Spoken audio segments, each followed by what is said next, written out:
Imaginez un roi couvert de manteau, mais dont le corps est ravagé par une maladie cruelle et incurable. Un jeune monarque qui, malgré la douleur dans les os et la chair en décomposition, n'a jamais permis que son âme soit vaincue. Voici Baudouin IV de Jérusalem, le roi lépreux, protagoniste de l'un des épisodes les plus dramatiques des croisades. En l'an 1183, l'armée du puissant sultan Saladin lança une nouvelle et dévastatrice campagne contre les territoires chrétiens de Galilée. Son objectif était clair: affaiblir le royaume latin et ouvrir la voie à la conquête finale de Jérusalem.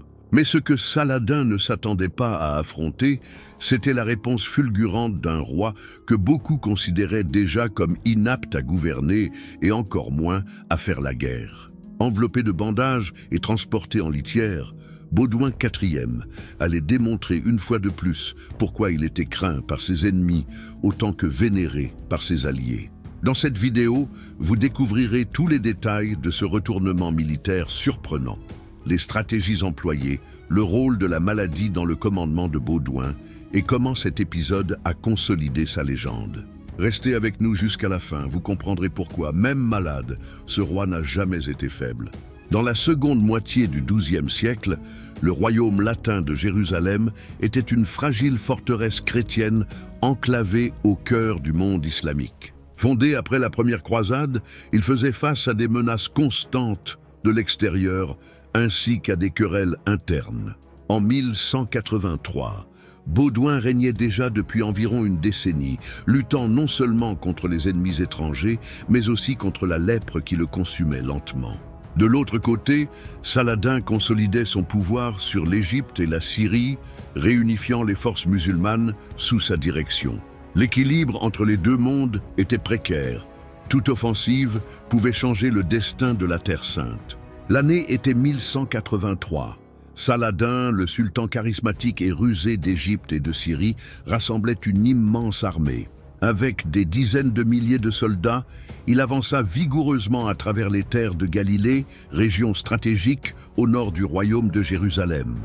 Son objectif était de tester la capacité de réaction des Francs et de déstabiliser le gouvernement chrétien, préparant ainsi le terrain pour des attaques futures, plus profondes, peut-être même contre Jérusalem elle-même. La situation interne du royaume latin était grave. Baudouin, bien que toujours jeune, souffrait déjà de manière avancée de la lèpre.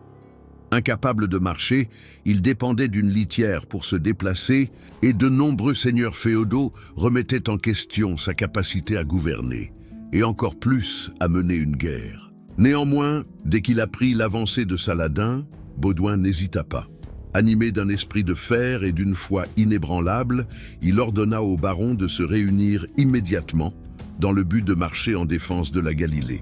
L'armée croisée, bien que numériquement inférieure, comptait des éléments redoutables: chevaliers templiers, hospitaliers, nobles locaux et surtout la figure inspiratrice du roi lui-même. Baudouin fut transporté dans une litière couverte, conduite par ses hommes les plus fidèles. Le chroniqueur Guillaume de Tyr rapporte que la simple présence du roi sur le champ de bataille valait 1000 hommes. Son courage, même face à la mort imminente, enflammait les cœurs de ses soldats. Tandis que Saladin ravageait villes et villages de la basse Galilée, Baudouin menait une marche audacieuse et rapide pour intercepter l'ennemi. Son plan était de surprendre le sultan avant que celui-ci ne puisse consolider ses positions. Par un mouvement habile, les croisés atteignirent les collines proches de Safed et se positionnèrent pour protéger la région de Nazareth et Tibériade, points vitaux de la défense chrétienne. La réponse musulmane fut immédiate. Saladin, surpris par la rapidité avec laquelle Baudouin avait mobilisé ses forces, hésita. Il croyait le roi chrétien presque invalide et ne s'attendait pas à le trouver sur le terrain. Les escarmouches commencèrent avec des affrontements féroces entre chevaliers francs et archers turcs. Mais le tournant eut lieu lorsque Baudouin ordonna une attaque coordonnée des forces templières et hospitalières contre l'arrière-garde ennemie. L'action fut dévastatrice. Au milieu de la poussière et de la chaleur étouffante, les troupes de Saladin battirent en retraite. C'était la première fois depuis des mois que le sultan était contraint d'abandonner une campagne face à la résistance chrétienne. Le roi lépreux, même incapable de brandir une épée, avait triomphé grâce à son esprit affûté, son autorité morale et son obstination. Lorsque les croisés revinrent à Jérusalem, portant le roi triomphant dans sa litière, le peuple l'accueillit comme un héros et un martyr vivant.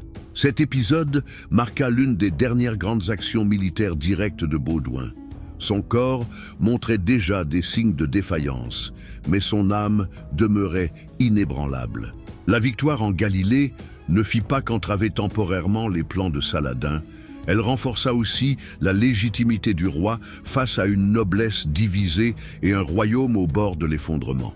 La victoire de Baudouin en Galilée, bien que non décisive militairement, eut des répercussions profondes pour le royaume de Jérusalem. Elle servit d'avertissement clair à Saladin.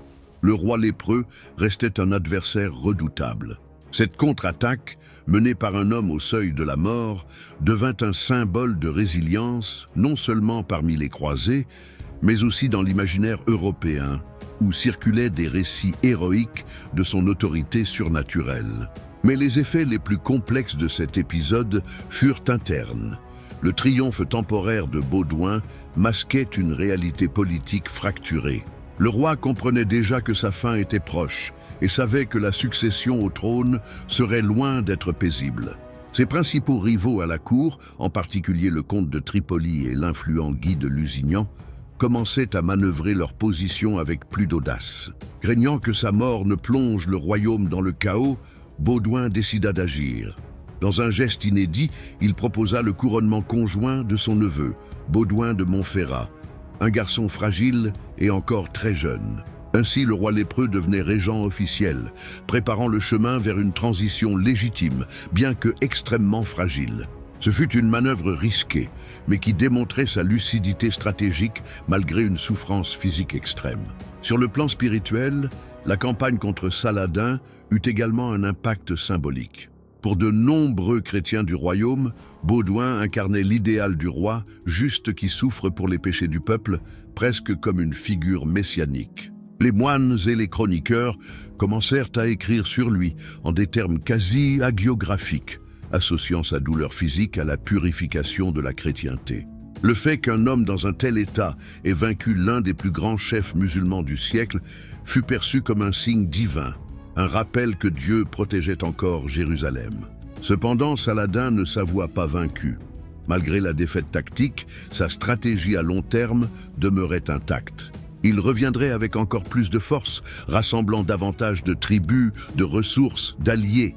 Et ce que Baudouin savait peut-être mieux que quiconque dans son royaume, c'est que le temps jouait contre lui. Son corps se dégradait chaque mois, ses forces s'amenuisaient.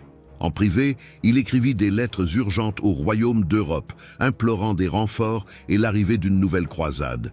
Mais l'Occident était absorbé par ses propres guerres. Baudouin ne fut pas seulement un roi, il fut un symbole de résistance en temps de désespoir. La campagne de 1183 en Galilée montra au monde que le véritable leadership n'exige pas de force physique, mais du courage, de la lucidité et de la foi. Face à un ennemi redoutable et à une maladie dévastatrice, Baudouin dirigea comme peu l'ont fait, transformant sa faiblesse corporelle en une force spirituelle et morale. Sa victoire contre Saladin n'arrêta pas l'avancée future des armées musulmanes, mais elle offrit un temps précieux à Jérusalem. Plus encore, elle révéla combien la présence de Baudouin était essentielle pour maintenir la fragile unité des États croisés. Après sa mort, le royaume plongerait dans des querelles internes qui ouvriraient la voie à la chute de la ville sainte quelques années plus tard. Aujourd'hui, Baudouin est rappelé comme l'un des monarques les plus singuliers de l'histoire médiévale. Le roi lépreux qui, malgré un corps en ruine, resta ferme comme un bouclier de la chrétienté. Si cette histoire vous a touché, aimez la vidéo, partagez-la avec les passionnés d'histoire et abonnez-vous à la chaîne. Ici, chaque épisode est un voyage au cœur du passé. À la prochaine croisade.